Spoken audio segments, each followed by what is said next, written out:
আসো না শোনাইয়া যাইতেন না।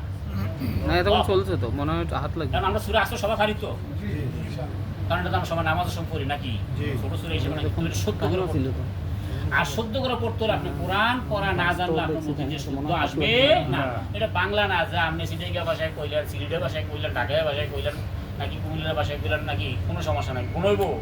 সিটাইগা ভাষায় বললে গুণইব নি, কোনো গুণ হইতো না নাকিও।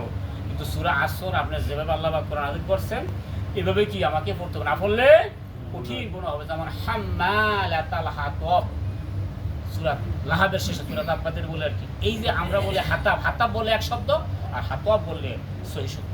এই জন্য কোরআন আল্লাহর ভাষা, হ্যাঁ কি বাল হুয়া কুরআন ইলা লাউহিন মাহফুজ, মাহফুজ থেকে এটা কোরআনটা আসছে। এটা এখানে আমাদের নিজেদের মন করার জিনিস না, যেটা আমি এটা ইংলিশে বললাম, বাংলায় বললাম, যে কোনো ভাষায় বললাম এটা হবে না। সুতরাং এই কোরআন প্রশিক্ষণ কেন্দ্র এই দাওয়াতটুকু দিচ্ছি যে আপনার নামাজে যে আপনার সূরাগুলো সহি হয় কিনা এইটার জন্য আপনি এই কোরআনের কাছে আসতে জানতে করতে হবে। এই বাইরে এখানে প্রতিদিন মাগরিবের পরে এখানে কি পরে শিখে ঠিক নেই। আপনি সূরা ফাতিহা শুদ্ধ হয় কিনা আপনি কখনো কোনো আলেমকে জিজ্ঞেস করছেন? কেন জিজ্ঞেস করেন? খেলা চলতেছে, এখন কি খেলা না চলতেছে? এশিয়া কাপ না কি কাপ, কি আপনার জানান না নাকি? আমি তো 2-3 জন খেলার নাম জানি, আর কেউ চিনি টিনি না নাকি। সব প্লেয়ারের নাম কইতে পারবো এখানে, অনেক আছে, আসেনিও ভাই। কোরআনে কয়টা সূরা আছে? এটা মাশাআল্লাহ জানার দরকার আছে নি, এটা জানা রাখি নাকি। খালি প্লেয়ারের নাম থাকলে, প্লেয়ারের নাম তো আজকে আছে কালকে যাইবো গান নাকি, যেত না হ্যাঁ। কিন্তু সূরা যে নামটি আছে সূরা নামটি কি যাইবো নি কোরআন থেকে যাইবো না? তো নামটি সূরার কয়টা সূরা নাম বলতে পারবে? 10টা 20 12 যেতে পারবে না হ্যাঁ, পারবে। অথচ 11 জন প্লেয়ারের নাম বলতে পারি, 10টা সূরার নাম আমরা জানি না। কত বাগা মুসলিম, কত বাগা। আমেরিকা শুধু খালি এটা দিয়ে শক্তি না, জ্ঞানের দিক দিয়েও তারা শক্তি। পৃথিবীর সবচেয়ে বড় যে লাইব্রেরি ওয়াশিংটনে 8 লক্ষ বই আছে, সেখানে গবেষণা করে লেখাপড়া করে। আমরা লেখাপড়া মুসলমানরা সেটা দিচ্ছি। অথচ সব পৃথিবীর সবচেয়ে প্রথম ইউনিভার্সিটি তৈরি হয়েছিল মরক্কো, এক মহিলা বানাইছিল। সর্বপ্রথম ইউনিভার্সিটি বানাইছে মুসলমানরা। শিক্ষা উৎপত্তি ছিল মিশরে। ইউরোপের লোকেরা গোসল করতে পারতো না, ল্যাম্পে গোসল করতো নদীতে। এই মিশরের আলেকজান্ডার এখানে তারা এসে তারা শিক্ষিত আগের থেকে ছিল এইখানে, তারা সভ্যতা শিখাইছে। কিন্তু এখন আমরা এই সভ্যতার পিছনে দৌড়ে দিয়েছি, আমরা এখন বাদ দিয়ে আমরা ব্যয়বনা করে ওদিকে যেতেছি আমরা শিক্ষা মুসলমান। হ্যাঁ, আপনার এই যেমন যদি বলে সৌদি সরকারে মদিনা ইউনিভার্সিটির ছাত্র নিব আর আমেরিকা ওয়াশিংটনের ছাত্র নিব, হার্ভার্ড ইউনিভার্সিটি যাইব, কোন জায়গায় বেশি যাইব? আমেরিকা বেশি। কারণ কি? কারণটা কি? কারণ আখিরাত চেয়ে দুনিয়াকে প্রাধান্য দেয়, ভালোবাসে। এজন্য বলছে দুনিয়া দুনিয়া দুনিয়া দুনিয়া আখিরাত। এই দুনিয়াটা হচ্ছে আখিরাতের একটা কৃষিক্ষেত্র। আমরা এটাকে বেশি প্রাধান্য দিই। মনে রাখবেন, একটা জায়গায় কোনো মানুষ দুই জায়গায় সফলতা পায় না। যেমন একটা ছাত্র, সে যদি ছাত্র জীবনে কঠিন লেখাপড়া না করে সে কি ভালো চাকরি পাইব? পাইব। কষ্ট যদি করে ছাত্র জীবনে ভালো চাকরি পাইব। আমরা প্রবাস জীবন, আপনি কর্মজীবনে যদি আপনার সময়টা অতিবাহিত ভালো কাজে লাগাতে পারেন, আপনি শেষ বুড়ো বয়সে আপনি কষ্ট পাইবেন, এটা বাস্তব। সুতরাং এই জন্য তোমরা যদি আপনি চান, দুনিয়া যদি চান, আখিরাত চান, দুনিয়া আপনার সুখ আসতেও পারে নাও আসতে পারে, কিন্তু আখিরাতে নিশ্চিত যে গ্যারান্টি আছে। ঠিক আছে কিনা?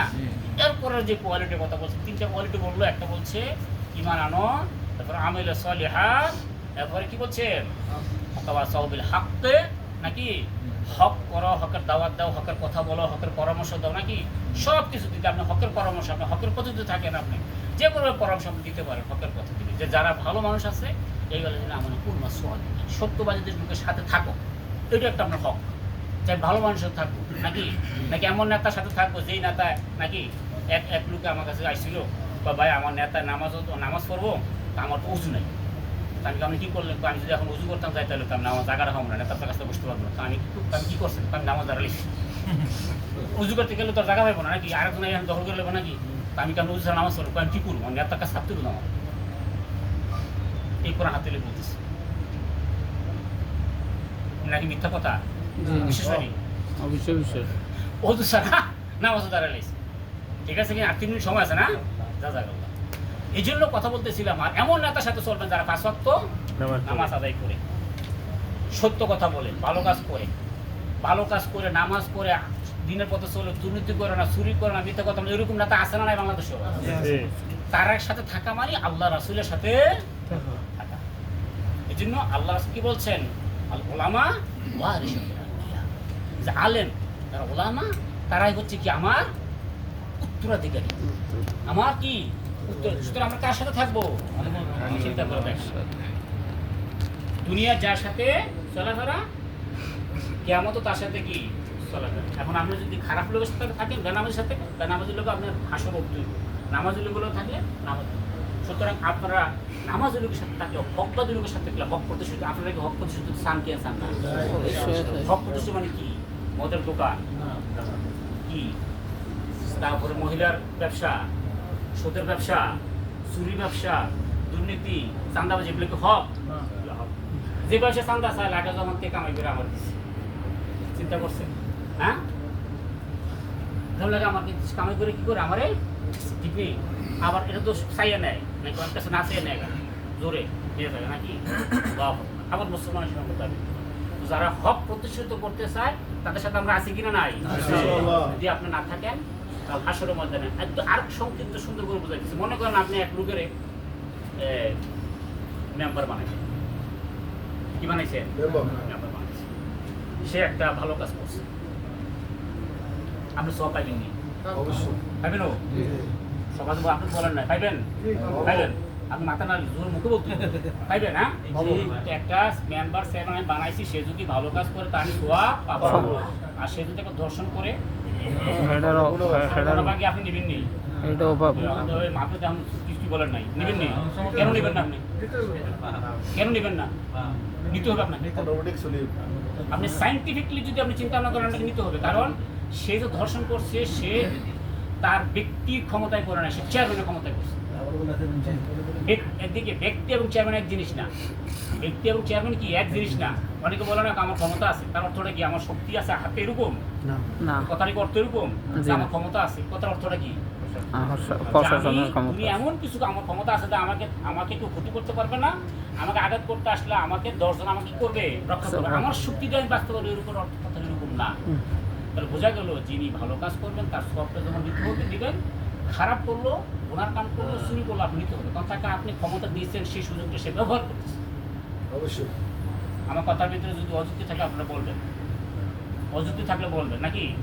যেমন একটা মেয়ে একটা পুরুষ শক্তির দিক থেকে সমান, একটা মহিলা দর্শন হচ্ছে, আপনি চুপচাপ হইলেন, কাল হাসরের ময়দানে যদি ওই মহিলাটা নালিশ করে, আল্লাহ যে আমাকে দর্শন করছে তার চেয়ে বেশি আমার বেশি নারাজ হয়েছে, ওই ব্যক্তি দেখছে আমাকে ইচ্ছে করলে বাঁচাতে পারতো, সে আমাকে বাঁচানে, আল্লাহ তার প্রতি আমি আল্লাহ আপনাকে অভিযোগ করলাম, আপনি বাঁচতে পারবেন? কোনো সময় দেখবেন এক লোক ধরে কি করছে, মিথ্যা কথা বললে কিছু টাকা পয়সা লয়ে গেছে, সামনে আরেক লোক দেখছে, তো যার কাছে লয়ে গেছে হ্যাঁ দেখুন গোসাটা বেশি হইব তার প্রতি, হইব নি? সামনে থেকে দেখে কিছু বললাম না, এরকম হয় না ভাই আমার সময়? অথচ তার কোনো দোষ নাই পেলাম, তুমি সামনে থেকে কেন প্রতিবাদ করো না? দেখলাম আমার তো টাকাটা বাঁচাতে পারতেছে, মিথ্যা কথা নিয়ে গেছে, এরকম হয়নি? কেন হয়? তার কারণ হয় তখন যে নিচে তার প্রতি তার জিদের ঠান্ডা থেকে বেশি থাকে, যে সামনে দেখছে, ঠিক আছে? তদ্রুপ আপনি যাকে ক্ষমতা বানাইবেন, যাকে চেয়ারম্যান বানাবেন, মেম্বি বানাবেন, যে যদি খারাপ কাজ করে মদের লাইসেন্স দেয়, ঘুষের লাইসেন্স দেয়, জিনার লাইসেন্স দেয়, সেটার ভাগ্য আপনাকে নিতে হবে। আর সে যদি ভালো কাজ করে, মসজিদ বানায়, একটা সমাজে একটা শান্তি সৃষ্টি করে, একটা ভালো কাজ করে, সেটা